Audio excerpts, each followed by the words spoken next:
Hey everybody, it's been a while since I did one of these videos. I don't really have time today, but I miss doing them. I wanted to show you guys real quick some of the winter grazing strategies and things to think about long term.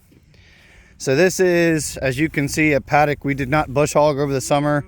All this brown, there's a lot of white top, a little bit of goldenrod here and there, Queen Anne's lace, and a lot of junk, at least for winter's growth. And it's really not super palatable in the summer. But wintertime, a lot of people are afraid to have their cattle on pasture.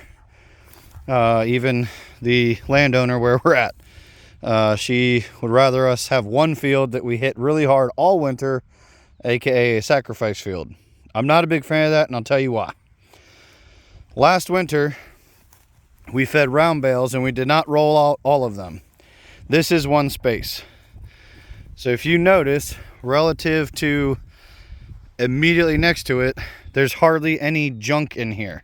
A little bit of bare spot still, but if you look at the soil, it is really, really, really rich from the hay that they quote unquote wasted. What you do not see is any moss. I see a little bit right there.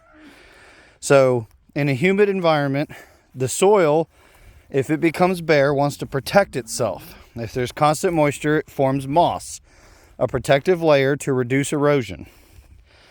That's all well and good, but it prevents things from growing through it.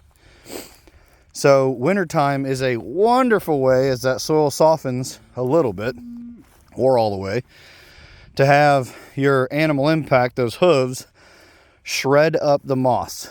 Shove the moss into the soil, open it up, tear it up, whatever they got to do. So here's a really good example.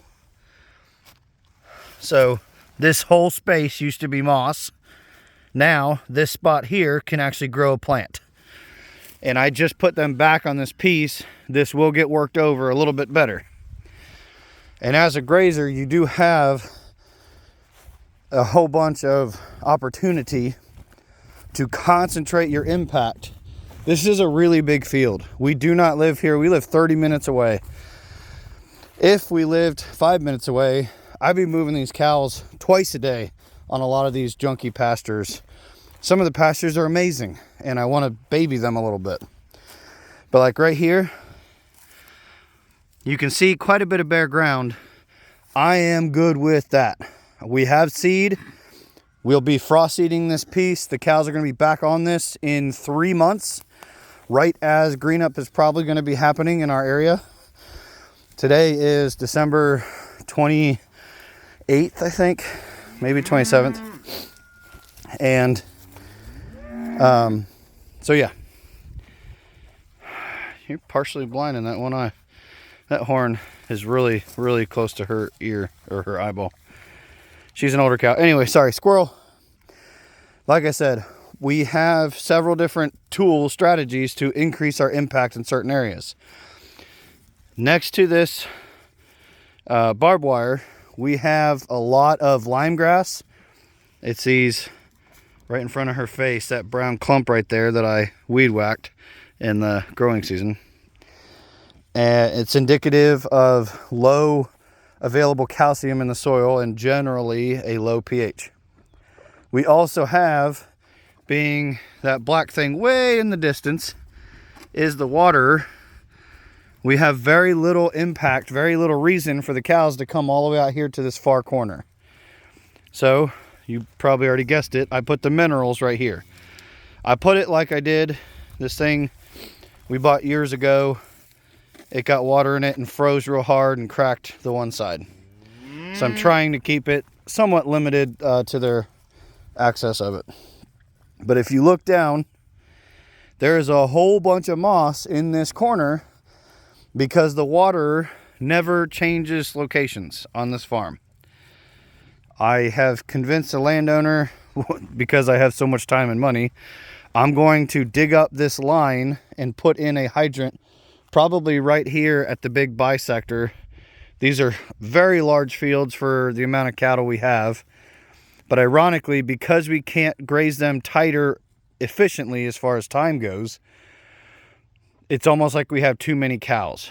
If we were to squeeze them tighter and move them more often, we would have so much more forage in this space. And I don't know if you guys can even see, but it's really thin out here.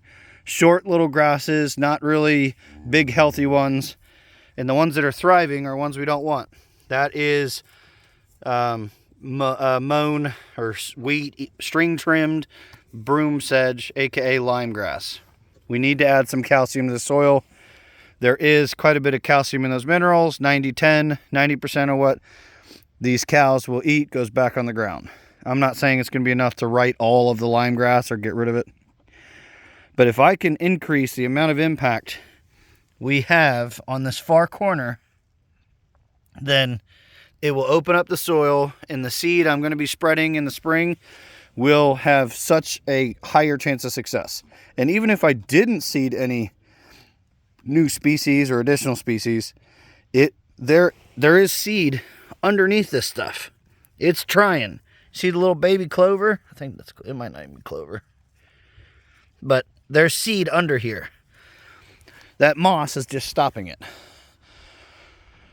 These guys, these are our employees. They need to do their job, graze. We keep them healthy, and they work the land for us. And they got to work hard.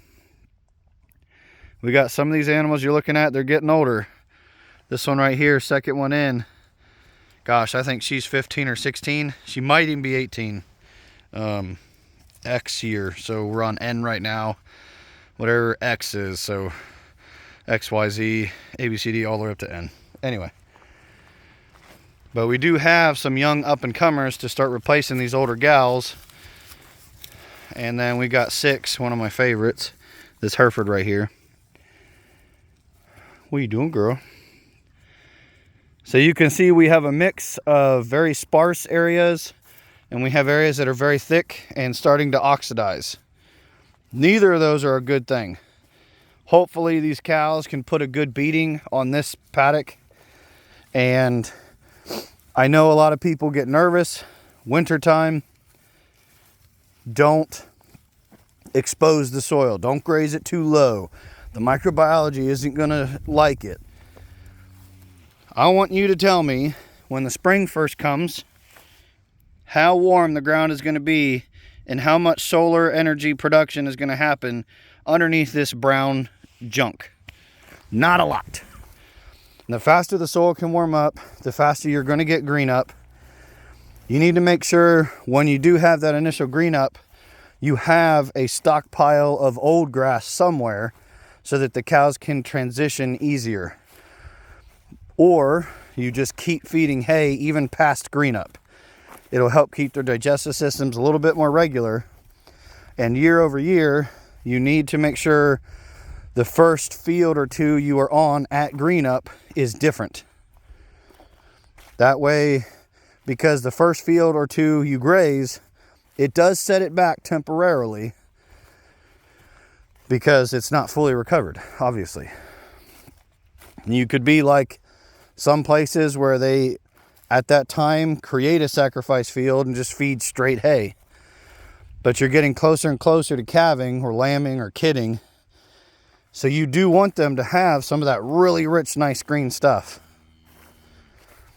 And I'll be honest, most of these paddocks, except the one to our left, if we set back the fescue, I'm not gonna cry about it. You can see some of the clover we've introduced is starting to do pretty well. We've been here a year and a half now. But, oh, you got a little bit of orchard in there, mostly fescue. So, I'm rambling.